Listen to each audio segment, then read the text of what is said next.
Bharti news, सीधा, सटीक और निष्पक्ष। Good evening. I am Janvi and you are watching Bharati News. Let us have a glance at the top news for 30th March Saturday. Here is the national news first. Indian Navy rescues hijacked Iranian vessel with Pakistani crew.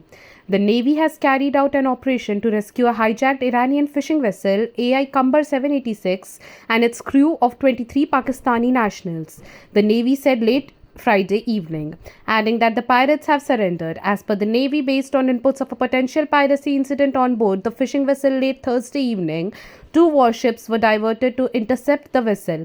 They were mission deployed in the Arabian Sea for maritime security operation. On rule of law, Vice President Dhankar counters Germany, countering recent comments by Germany and the US on the arrest of Delhi Chief Minister Arvind Kejriwal. Vice President Jagdeep Dhankar said Friday that India has a robust judicial system and does not need lessons from any country on the rule of law. Recently, people are telling us about the rule of law. One country in Europe, a developed democracy, they need to think within.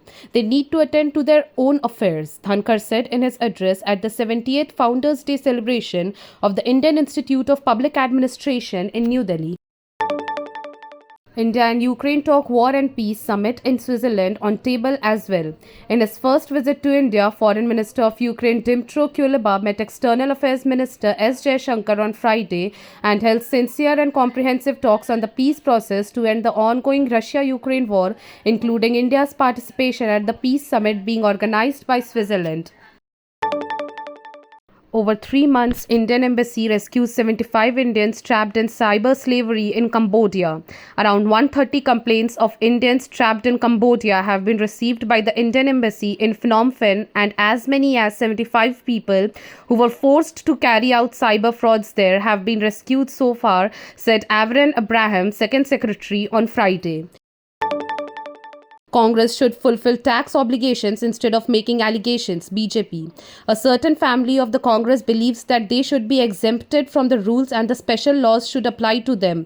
But it is not feasible in modern India, BJP national spokesperson Zafar Islam said in an apparent reference to the Gandhi family. The BJP's reaction came after the Congress Friday said it has received fresh notices from the IT department asking it to pay rupees 1,823.08 crore and alleged that the BJP is in serious violation of tax laws. Now news from around the globe. Donald Trump posts video with the image of hog-tied Joe Biden draws criticism. Trump campaign spokesperson Stephen Chung responded on Friday night that picture was on the back of a pickup truck that was traveling down the highway. Democrats and crazed lunatics have not only called for despicable violence against President Trump and his family, they are actually weaponizing the justice system against him. I don't sit by the doors. Joe Biden jokes about turbulent Boeing. US President Joe Biden joked about steering clear of the doors on his Air Force One, a Boeing jet, as the aviation giant deals with series of mid-flight mishaps. The New York Post reported, "I don't sit by the door," quipped the 81-year-old president, followed by a quick disclaimer, "I'm only kidding. I shouldn't joke about that." His remarks came during a high-dollar campaign fundraiser at the Radio City Music Hall in New York. Russia says attack foiled in south of country. Russia's security services said Friday that they had arrested 3 people, a Central Asian country, who were plotting an attack in the south of the country, news agencies reported. The FSB said in a statement that it had put an end to the terrorist activities of 3 nationals from a Central Asian country who were planning to commit a terrorist act by blowing up a device in a public place in the Stavropol region, the agencies said. US YouTuber Your Fellow Arab kidnapped in Haiti while trying to interview gang leader. American YouTuber Addison Perry Maloff, popularly known as Your Fellow Arab or Arab, has allegedly been kidnapped in Haiti by one of the gangs that become its de facto rulers. According to the New York Post, the Georgia-based YouTuber had traveled to the violence-stricken country to interview the nation's most notorious gang leader, Jimmy Barbecue Chorizo. However, just 24 hours after he arrived in Haiti, Mr. Maloff and a Haitian colleague were taken by members of the 400 Mawozo gang on March 14. South Africa's ex-president Jacob Zuma barred from May elections. South Africa's electoral officials said Thursday that they had excluded former President Jacob Zuma from May elections, further stoking tensions in the run-up to the polls. The country is to hold general election on May 29 in what is expected to be the most competitive vote since the advent of democracy in 1994. Now heading to the business news. Indian mandates weekly wheat stock declarations. In order to prevent gathering and price surges, the government ordered dealers, retailers, and fruit processors to publish their wheat stocks every Friday, starting in April. Consecutive heat waves have created production issues for India, the world's second largest consumer of wheat. The government had placed restrictions on wheat stock holding, which are scheduled to expire on March 31st, in an effort to stabilize prices. Panasonic's PKVF invests Rs 450 crore in global startups. According to Chief Transformation Officer Kunio Gohara, Panasonic Corporation's Corporate Venture Capital Fund initiative PKVF intends to spend Rs 450 crore to promote entrepreneurs in Europe, Japan and India.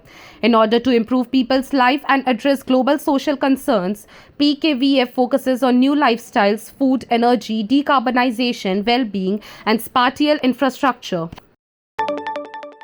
BAL acquires SFCL for Rs 139 crore. Sudarshan Farm Chemicals India Private Limited SFCL is acquired by Best AgroLife Limited BAL in India for an estimated Rs 139 crore. According to a regulatory filing, BAL receives a 100% share in exchange for cash, with a cash outflow of Rs 9.5 crore after deducting net working capital and other obligations. Now coming on to the sports news. Virat Kohli and Gautam Gambhir embraced during RCB KKR game. Image spreads widely on social media. In a notable moment during an IPL match, RCB player Virat Kohli and KKR mentor Gautam Gambhir shared a hug during a strategic timeout captured in a viral social media picture. The gesture followed a handshake between the two, marking a reconciliatory moment. It's worth mentioning that Gambhir and Kohli had engaged in a verbal altercation during IPL 2023. KKR is the first to beat the home team in IPL 2024, giving RCB their second loss. On Friday at Chinnaswamy Stadium in Bengaluru, KKR secured a 7-wicket victory over RCB, marking the first defeat of home team in IPL 2024. RCB posted a score of 182 for 6, which KKR successfully chased down in 16.5 overs. This win marks KKR's second consecutive victory in IPL 2024, while RCB endured their second loss in 3 matches. Vaughan asserts RCB's IPL victory impossible with current bowling. Former England captain Michelle Vaughan criticised RCB's bowling lineup, deeming it inadequate for winning the IPL. Following their defeat to KKR in the ongoing tournament, KKR successfully chased down a target of 183 runs in just 16.5 overs, marking RCB's second loss in 3 matches so far. It's worth nothing that RCB has yet to secure an IPL title. That's all for the day. For more such updates, stay tuned to Bharati News. Please like, share and subscribe the channel.